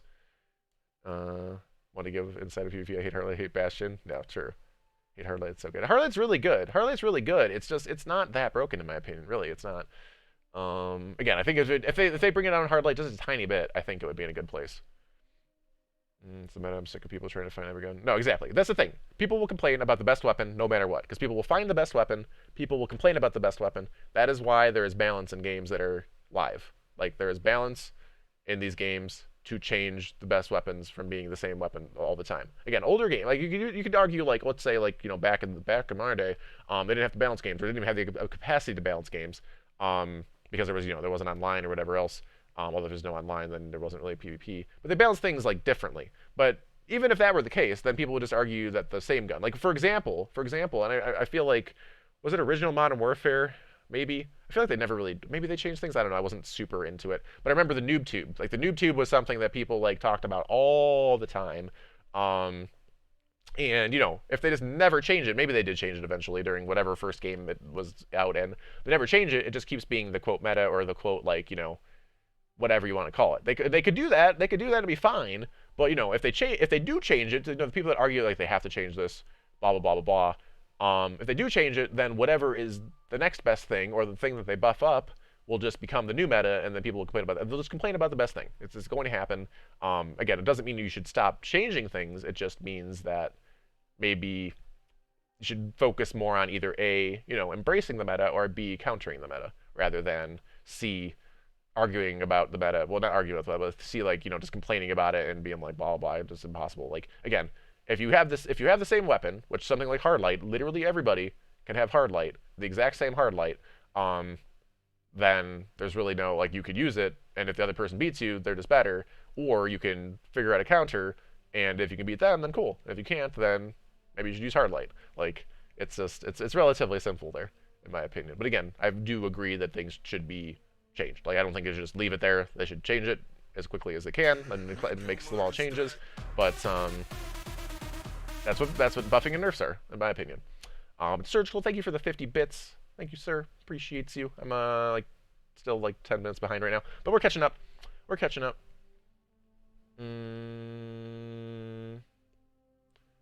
PvP.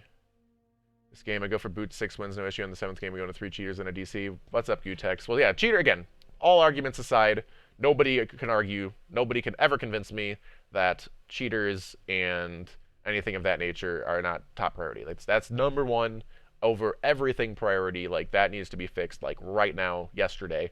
And yeah, hopefully that gets fixed, like, right away. I'm hoping.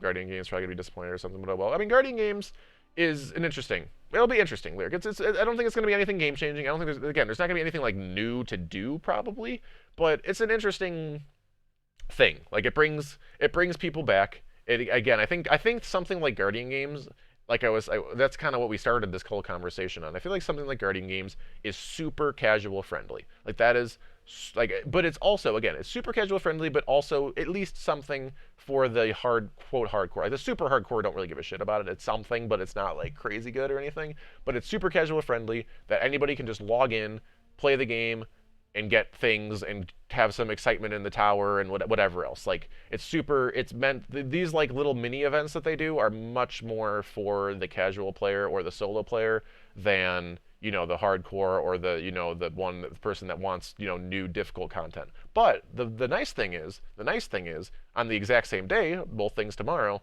the 1050 Nightfall is coming out, which is geared towards the hardcore player. So they got both ends coming out on the same day, which is really awesome. Like, when they have multiple things to do coming out on the same day that are, you know, something is geared towards the more casual player, something is geared towards the more hardcore player. They got both ends. That's good. So again, not every single activity needs to be geared towards every single person. I don't think that that's the case either, but I think that they should have both. And it's kind of been an argument I've gone to multiple times, because I know some people said, you know, it should only be endgame, or some people say, you know, it's way too hardcore. But that's what they got to balance. They got to do both. They got to do both, and I think that that's, again, it doesn't necessarily mean that everything has to do both, but overall they need to add to both, and they did. And at least it seems like they're going to. At least again, we don't know yet. That's what it looks like from my end. Yo, DJ, how's it going? Welcome to Duke's TED Talk. Yes, we're doing, this is the podcast, and, well, kind of the podcast. It's a very, like, off-the-cuff podcast, and not, I don't know. This is how I've done, I mean, I've done multiple talks like this in the last couple of weeks, but this one is a little bit more, focused on something. Again, I feel like there's a better way to do, like, an actual podcast, I guess, but this is more just like this is how I do my quote podcasts, I guess, and we'll upload this to YouTube. Maybe I'll even go back and try to find the last one and try to, like, have, like, a library of these, because, again, it seems like people are super active and super interested in these talks, and I love talking about Destiny. Again, I love Destiny. Please never get me wrong. Whenever I'm making any sort of argument for or against it, I love this game. It's an amazing game. I wouldn't stream it. I wouldn't play it as much as I do. I wouldn't help as many people as I do. I wouldn't talk about it just for hours. Literally, I've been live for an hour and a half right now, just talking about Destiny. I would not do that if I didn't love the game. I'm sure you guys would not be here if you didn't love the game, didn't love this community that we've created through it. But yeah, that's just my aside. Then want people sitting in the back of the map with snipers and have that be the best strat. They won't manage PvE and PvP separately. So it was nerfed for both. I'm quite certain they said that in the PvE nerf notes. Well, the thing is with that, I feel like they need to. That's kind of why people are using Revoker, right? Because you can just sit in the back of the map with snipers, and if you miss your shot, you get your shot back. And I think that, again, that's been a thing across the board in Destiny history. Like Icebreaker, people used Icebreaker to do exactly that. People use Revoker now to do exactly that. And I agree that that's not a good thing. I agree that that's something that they should go against. But funnily enough, the changes kind of went against that, because it just forced more people into using Revoker, which is very much you sit in the back of the map and snipe. sniper, because again, it's the most similar thing we have to icebreaker in terms of anything. And I've argued this forever. Anything in both PvE or PvP that regenerates ammo, icebreaker, invective, original whisper, what was it called? Black hammer, black spindle, whisper, and that gun in general. Is all, and now revoker. Anything that regenerates ammo in any way, shape, or form, in either special or heavy form, very bad thing. Don't put it in the game, Bungie. Don't put it in the game. It's going to break the game. Very bad. That's because that's the one thing that they can like really balance around in terms of encounters and stuff. Especially now that we have raid flags, so we constantly have full ammo going into an encounter, and you can balance around that. But if you don't know how much ammo somebody has, that's talking PvP, or I'm sorry, PvE. In PvP, it's much weirder and much different even, just because you could have way more than just 2 shots if you start getting everybody's ammo. But even just with 2 shots, you know, you just shot, miss, shot, miss, shot, miss. At least Revoker, like, if you hit, you don't get the shot back, so, like, that's a thing, but, like, it's still not good. Like, anything that circumvents the ammo economy in energy ammo or heavy ammo form, bad decision. Bad decision. Don't do it. Again, in PvE, it's at least like maybe just fun, which is cool, but PvP, and that's the thing, in anything in PvE, they don't balance, we just said here, they don't balance separately. So a lot of times, even if it was meant for PvE, it could still be really good in PvP. We haven't had that case yet, but what if they made like, I don't know what they could make, but if they made something that they thought was made for PvE that had ammo regeneration type things, it could very much be broken in PvP potentially. So like, this is bad. Just don't do it. Shadow was the most rewarding because of all the flaws and activity grind. No, exactly. I thought Shadow was a really good title. I really enjoyed the grind. I really enjoyed the difficulty of it. It wasn't ridiculous, but it was quite difficult. It was quite difficult, and I also like the fact that it wasn't like one of these newer titles that you literally can't get after the fact. It is a little bit like disheartening because again, I think the flawless menageries are quite easy now, and they were very difficult before, and so it's disheartening to know like it's a little bit devalued, whatever. Like but it's not like, again, I know what I did, and it doesn't mean that anybody shouldn't be able to like get it now. But I understand, like, I've heard that argument, and I understand that and feel it like to some extent, but I'm also trying to like, you know, be understanding on the other side too, of, you know, everybody should be able to get that type of thing, or at least eventually. Like, that's the thing. I don't like time gates. I don't like things that are only available, like FOMO. I think that's been a thing that people have talked about a lot recently with Bungie. I don't like any of that FOMO stuff. Like, that should be there. It should put it in the game. You can get it right away. You can get it 10 months from now. It should be there. It should be available. FOMO is terrible in my opinion. It's a terrible reason to make people play the game. Now there can't be like at least a tinge of FOMO, but like the like super FOMO is just, that's just and then Broken. Well, yeah, because I guess Unbroken's a good example of the opposite side, right? Unbroken is something that the people that had it before this season are like, you probably kind of feel that same way about that you could possibly feel about Shadow, in terms of it's much easier. The last 3 seasons, it's been much easier to get than it was previously. To get to 5,500. So definitely a balance there. Definitely a balance. And Owen, thank you for the 5 bits. I appreciate it. Yo, Meta, how's it going? Flawless Crown. Yes. Laura Lag, we're still 15 minutes behind. Feels bad. Puts forth some effort into making unique and new guns and armor. Have the armor flare like they did at the end of D1. Yeah, I mean, even that's the thing. Unique, but it's and people have argued this too, Gutex, is like, do we want unique or do we want useful? And the thing is, and I feel like people have argued both. I honestly think people want both. I think people do want both. I think that there's ways to get both. And I talked about this in the last whatever podcast thing you want to talk about. I definitely talked about this for a while, and I'll try to just go a short version. But you know, what if armor, like from raids or something, like, and I know that they have this like extra mod slot, but like, what if there's just an intrinsic perk or like an extra mod slot or bonus energy? Like, there's so many different ways that you could make armor, or weapons, which I can go into in a second, interesting, and like considerably interesting. Not just like, you know, this can hold the mods that nobody gives a shit about. I mean, again, Enhanced Relay Defender is really good from Garden. The rest of them are all poo-poo. Some of the older mods were pretty good, although they nerfed basically all of them, because something like, do I have it on? I think it's on the class item actually, but something like, I think it's Emperor's Blaze. Is that what? Yeah, Emperor's Blaze. I'm 99% sure this no longer stacks with another buff, so this is literally useless if you're using a well or a bubble, like, or something like Striking Hand. Also, I believe no longer stacks. Do I have that on something? I believe Striking Hand also no longer stacks with a well or a bubble. So like, literally useless. Like that's the thing. Crown of Sorrow. I thought the weapons were pretty poo-poo. I mean, the one-two punch was okay, but the weapons in general were pretty poo-poo. Armor's been super. Who cares about armor for a while now? But the mods were really cool. The mods were awesome. Between the Hive Armaments, the Hive Barrier, Hive Armaments and Hive Barrier are both still really good. Speaking of mods, both still very, very, very useful. But the mods were the one cool thing, and they kind of like went backwards on the mods. Although I do understand that just like stacking damage is not great. And actually, talking back about Hive Armaments, another thing that I'm pretty sure the reason we don't have Vex Armaments is that same argument of Revoker, Revoker, Icebreaker, and Whisper and Invective, because infinite. Not infinite, but breaking heavy ammo, breaking special ammo economies, bad. But again, but good, like good for us, bad for the game, bad for them, if that makes sense. People will still run well. No, Izanagi's is still solid. Izanagi's or Divinity double Izanagi's still great for Nightfalls. 1030, 1050 would still be super great.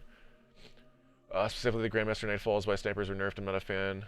Say No to Rage, which was him reading the patch notes as to why they nerfed snipers. What specifically about that would you say they nerfed that for? Why did he say they nerfed that? Revoker is aggressive, Beloved is adaptive. I'm not sure what the difference is for that. Honestly, I'm a noob. Mr. made DPS a joke, adding things into the game like Divinity would make boss DPS a cakewalk if they hadn't done that. No, exactly. Like even at the start, like when Divinity came out and Divinity stacked with Whisper, Divinity stacked with Tether, stacked with Oppressive Darkness, when all those things like that, the bot like pretty much every time the like the third encounter, the harpy dude in Garden was a one phase, pretty much every time. Now it's very rare. Like I've gotten a couple one phases. You got to have everybody super on the ball. Much more often a two phase, or if people like really screw up, it can be a three phase, but that's pretty rare too. But it's at least you got to do damage, and even something like the boss, like the Garden boss himself. Now it's like you got to have pretty solid damage to two phase. Like you might actually three phase without things being even that sketchy. Like if people just don't have the right weapons or just miss a couple shots or something. Still, I think people have figured out kind of better ways to get a pretty solid two phase, but it's definitely doable to not two phase. Todd, how's it going? I am very far behind. RNG needs to be a part of the game. We just need better drop rates for certain things. I definitely agree that RNG needs to be a part of the game. Better drop rates straight up is like, it's just hard to balance, right? Like, again, I think the main thing is there needs to be rarity. There needs to be rarity in things. I feel like if they're going to have these RNG things that are like very RNG, there needs to be they need to be like worthwhile. B, they need to be like some sort of either RNG protection or get rid of the caps on grinding it. Like, for example, like raids being once a week. I feel like that's kind of like rough. And again, that's another great example of something they did with the Nightfalls.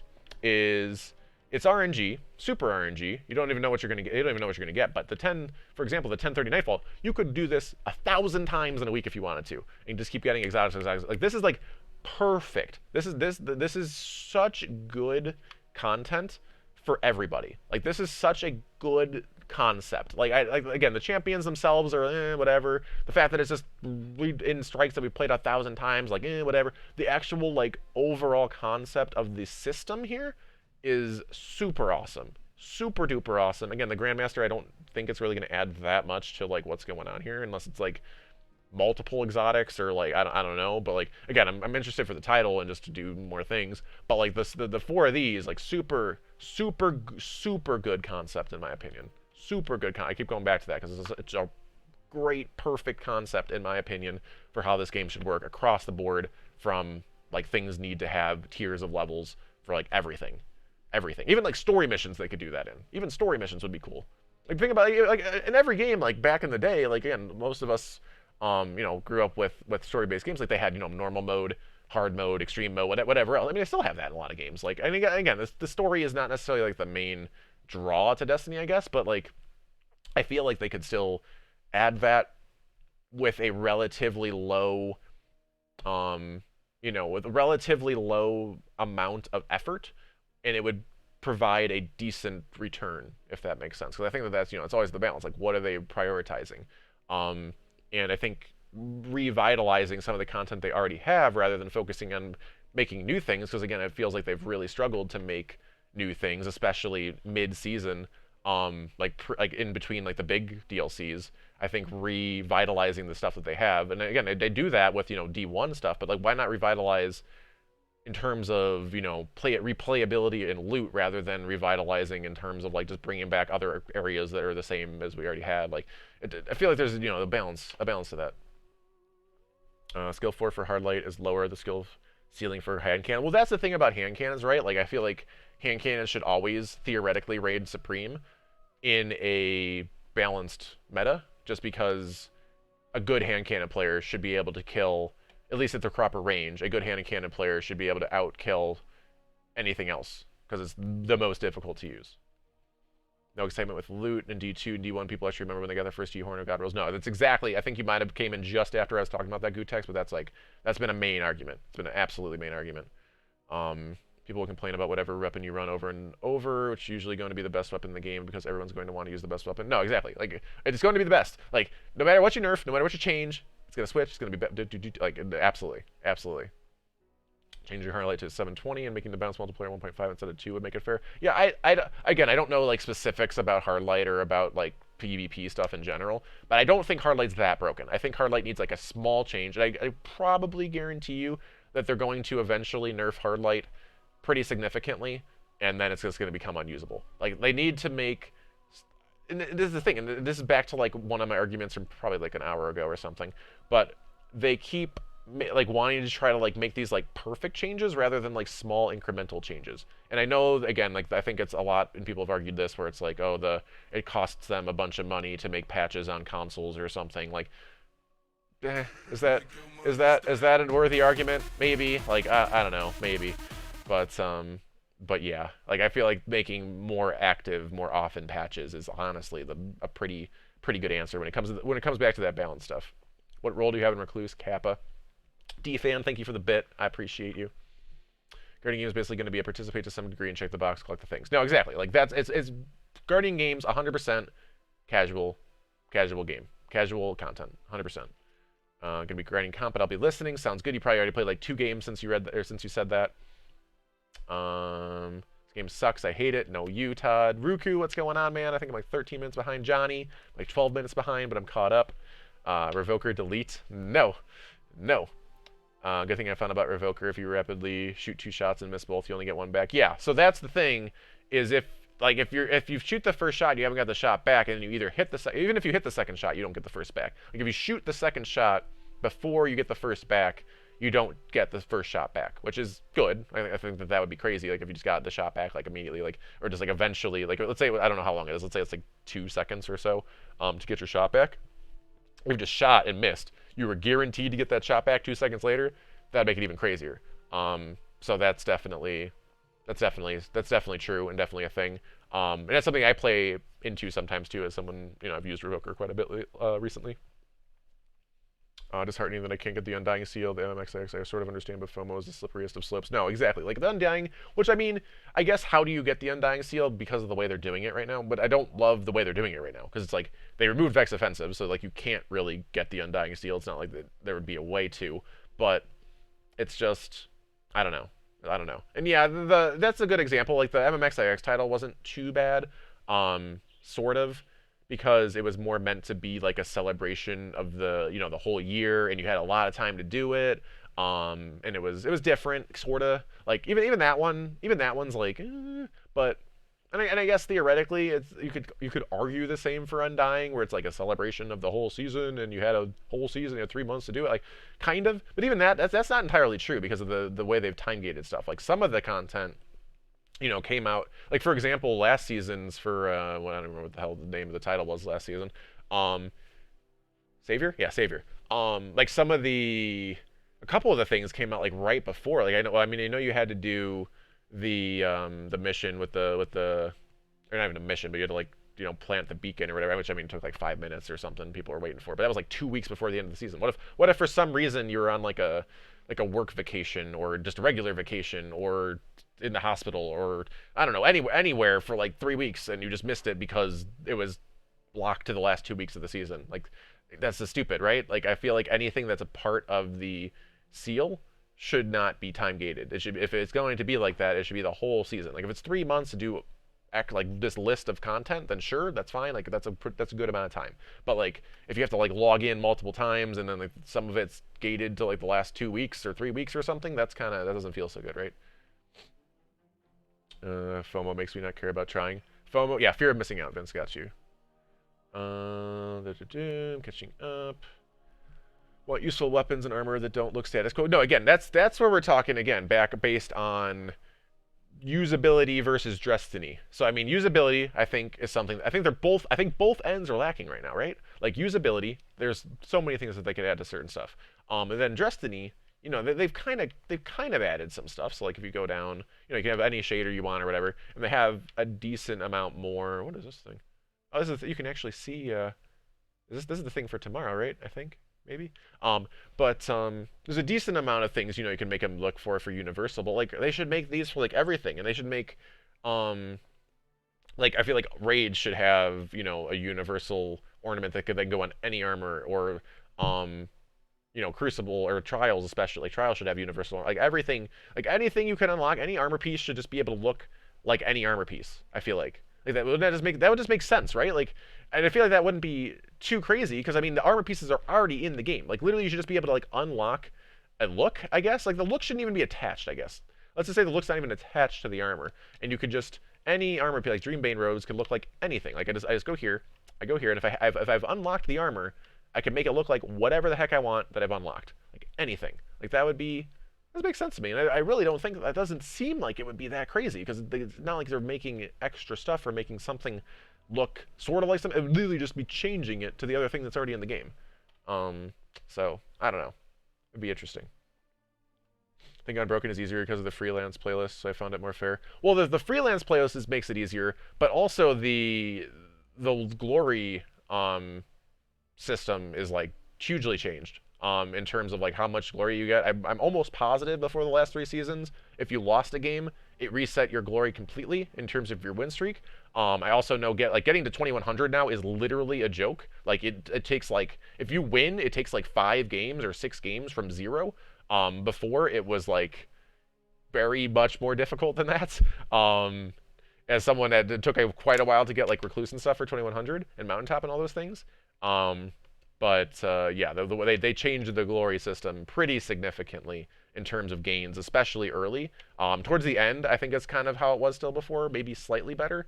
But they changed the glory system like hugely. And I think also, was it always skill based? Because like that's a thing for me too, where it's like, how do you make a competitive ladder that's skill based? That makes no sense. That makes literally no sense to me. Like, these numbers mean literally nothing at that point. Like 0 to 5500, to me in my brain that always means, if you are 5000, you're playing against someone else that is 5000, like across the board. It could be anybody. Like, but if you're playing like skill based in a ladder based thing, like that just doesn't make any sense to me. I don't know if maybe it was always like that, but I know it is like that now, and that's just weird to me, at least in my mind. Liked using the enhanced resistance tether mod in GOS. We were learning it before enhanced relay. New data the videos redeem. Now, the enhanced tether, or the resistance tether is definitely usable, but at this point, like, who needs that, right? Like, I mean, I guess if you're going for flawless, you could use it. It'd be a little bonus. But even then, it's only useful when you're actually in the tether. Which, how often are you in a tether? Like a good amount, but not that consistently. Like overall, over the entire raid, I'd say sub 5% of the time you're in a tether, like pretty significantly less than 5% of the time, maybe like 2% of the time. So that's fair. Armaments, I agree with you. It'd be good if they made a mod to drop heavy on yellow bar kills. That would be cool. That would be cool because again, that was the point of the game originally, right? I mean, like the yellow bars were supposed to, again in the double primary meta, yellow bars were supposed to be a guaranteed heavy ammo drop, but that was so broken and so glitched and never worked correctly. It was very sad times. But that would be nice. Grandmaster says, good luck. Exactly. I mean, it's pretty tough, man. Pretty scary stuffs. Fire and Flames on Expert. Yes. Remember I used Keen Scout with a sniper using Night Stalker Hunter to find all the mats for those swords. That was good stuff. Yo, welcome to the podcast. Yeah, we're doing the podcast, D-Fan. Also, hi D-Fan. How you doing? How you doing? Didn't scare him that time. I'm sorry. Simple solution, PC only. I'm assuming that was in reference to my, the patch thing, which I mean, that's not going to happen. But I guess it's it's another balance concern of PC versus Xbox. There's a lot of things that can go there, but yeah.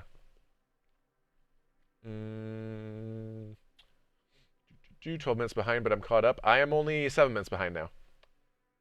Secret Triumph of the Almighty Seal. I still don't know. People said that the Secret Triumph for this Almighty Seal was supposed to be doing the public event thing without anything sacrificing or being on the plate when the balls go out.